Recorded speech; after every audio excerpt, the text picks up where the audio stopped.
Hello, and welcome to this new round of interviews. And today we have Lorena Mesa, who was the keynote for the last year, 2019. My name is Andres Pineda, and I'm a co-organizer of the PyCon Latam. And let's start. So for those who don't know you, Lorena, who is Lorena?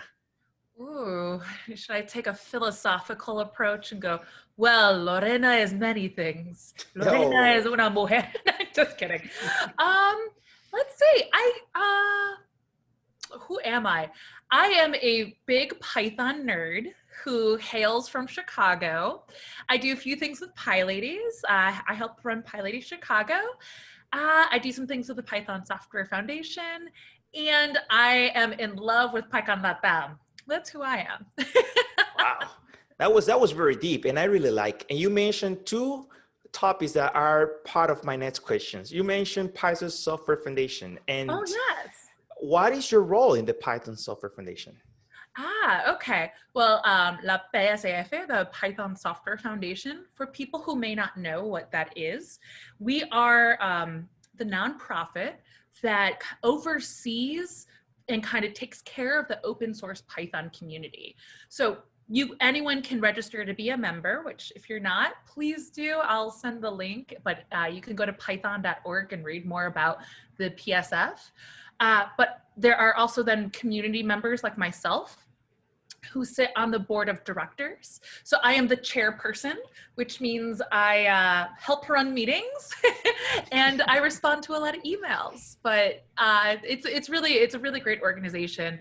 If you want to get more into like what the Python Software Foundation does, I would be happy to go into it, but I'll just pause there.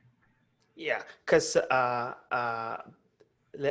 have to admit that I've been really close to what Python Software Foundation does in general for their communities, and I have to admit it's huge, all the things that you do and that you make possible on the community, and I need to congratulate you for that. You being part of that now. Oh goodness. Yeah, well, the cool thing is for anyone who's interested in participating more, you can register to be a member, which is a really cool way to just kind of stay, participate. Another thing that anyone is welcome to do, like you mentioned with the community work, we have a great community grant program, which is going to be a little different right now because the pandemic is changing the way that we do in-person events, obviously. Yes, yes. But yeah, the Python Software Foundation is really cool. So if anyone wants to talk more about it, I'm super happy to respond. You can email me at lorena@python.org. Happy to talk more. And talking about work, community, Python Software Foundation, what's your best part of work? Oh, that's a great question. So my day job, I actually work as a data engineer at GitHub. And something that I think is really cool. So actually last year at PyCon Latam, the Latinx employees of GitHub, our employee resource group is called Octogatos. Yeah. So we're this, I don't think I have the shirt right here, but I'll just hold up my Octocat because I love my Octocat. But I love it, by the way, and my daughters as well. Yes, I love that. So one thing I love a lot about my day job is that the community work that we are able to do through GitHub, specifically with the Octogatos, they actually, for PyCon Latam last year, we sponsored a few scholarships for people to attend PyCon Latam. We ran a workshop that was in Spanish about doing GitHub Learning Labs. And we just had a few people that were present to come down and hang out at the conference, including one of our student ambassadors. That is Fernanda, who's based in, I think, CDMX. I think she's in La Ciudad de Mexico. So it's the community work I get to actually partially do my day job, which is really cool. So I love having that opportunity just to get to see something that I care about come to life. And, the more we can work together and do this kind of cool programming, it's always a win. Yeah, and I understand anything around the communities is something that you feel and you love and you like. Pura vida, pura vida. Yeah, and as we can see, there we have again the Python Software Foundation helping communities, even though in Spanish. So if you're listening to this and you're in a Spanish community, don't be ashamed and go to the link that Lorena just provided and register yourself because the Yeah. Python Software Foundation helps no matter the language you speak. Exactly. Y algo que queremos hacer más en la PSF es que queremos crear más contento en español también. Sí. So, yo sé que hay miembros de, por ejemplo, unos de los organizadores como like Valerie y Katia están ayudando con este esfuerzo. So, en serio, si hay, problemas, si necesitas algo más en español, habla con PyCon Latam y podemos hacer más con la PSF. So, a mí es algo muy importante. Sí, porque lo bueno de todo es esto, es que en comunidad podemos hacerlo mejor y eso es algo que Python en general lo ha entendido desde hace tiempo y está trabajando en eso, en crear comunidades fuertes. And that's good. And that's good. And that is amazing, actually. But you mentioned PyLadies. I heard that recently, I don't know, there was some elections. What is election? Why, how do you elect people? How does election works? That's a great question. So we're actually having our first election. So like the Python Software Foundation has a board of directors that are voted on by the community. We're actually doing this within PyLadies as well. So the election, if you want to learn more, you can go to elections.pyladies.com. But this is going to be our global leadership team. So like what we were just talking about meeting community where they're at, be it with language or events in the areas where people are at, or just including more people from around the world. PyLadies, our growth has mostly been in places like Brazil, places like like Central America, places like Africa, and we don't have a good way of I should be careful. We can do better at including our brothers and sisters who are doing this work around the world. But the way we need to do that is by creating pathways for people to be able to step in and do that. So creating this global leadership team is the first step we're taking. It's we're calling it the PyLadies Global Council. So there's going to be 9 people that will be selected for this, 6 through elections, 3 are going to be selected through an application process. And that actually the elections for voting open on Monday.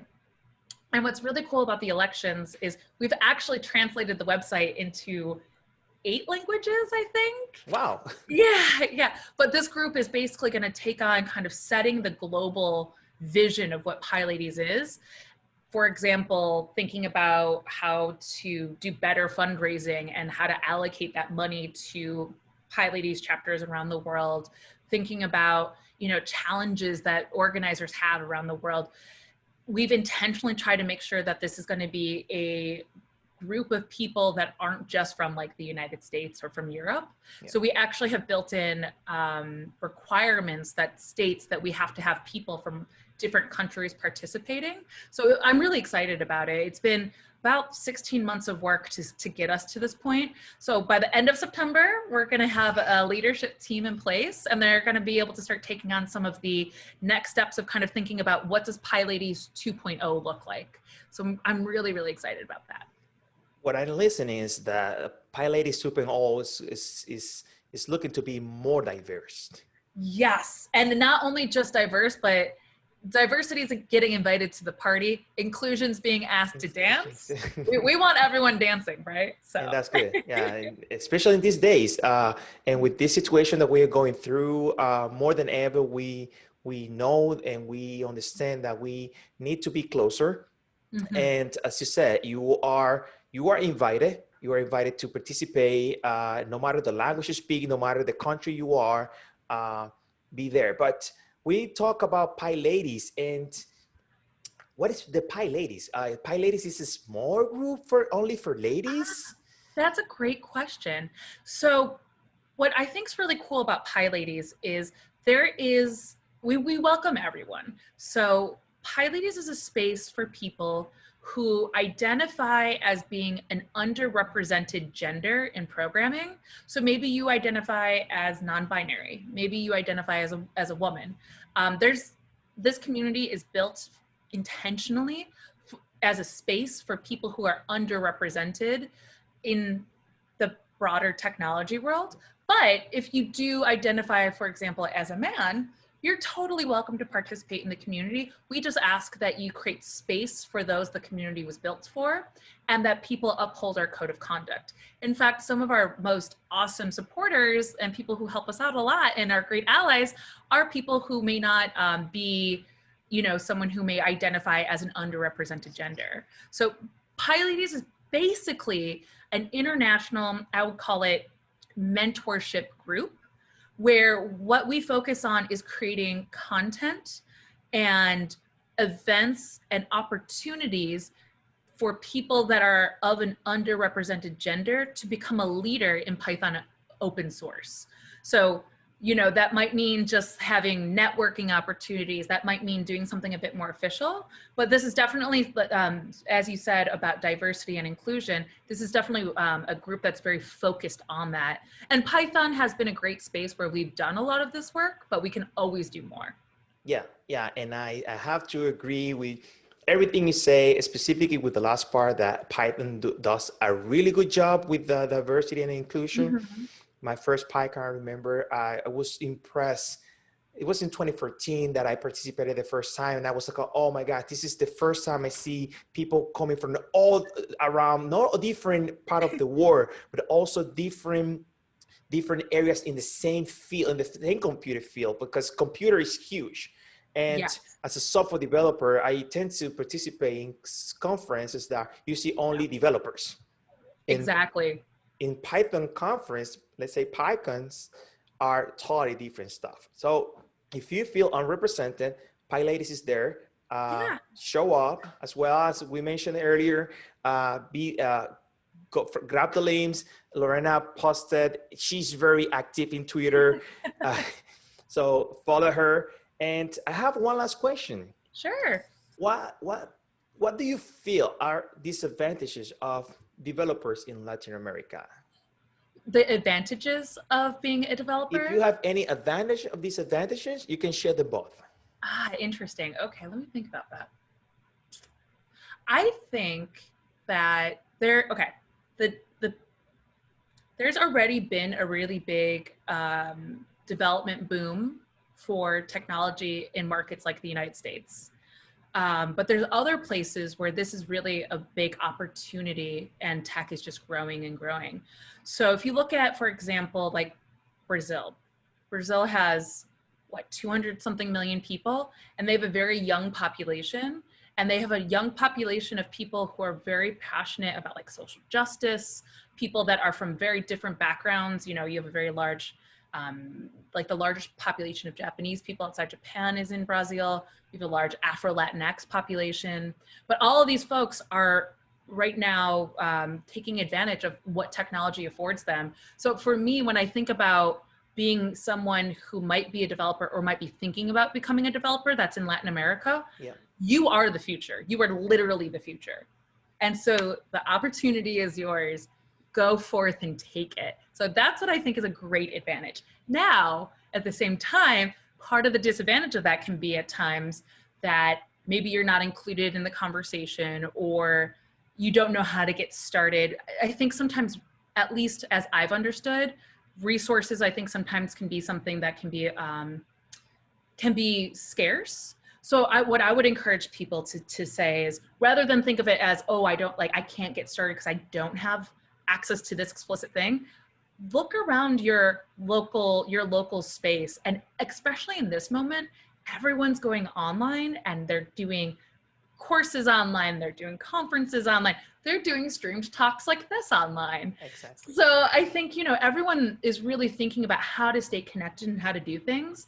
So considering that this virtual moment is kind of unprecedented, I would say, yeah, it can be hard to get started, especially if you don't have resources in your area, but make this time work for you.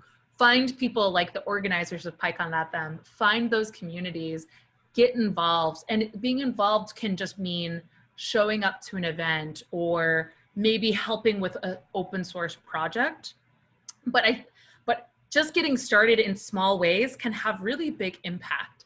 So I think, you know, the future is really, Latin America is a huge market for the growth of technology. And I'm so excited to see that. Our history as Latinx people, we are the product of so many cultures, of so many rich traditions, and we are people that are passionate and full of love. And I think that is all stuff that makes people love Latam, that makes people love Latinx peoples. So work it. You're awesome. Go do it. And if you need any help, I'm here to talk more.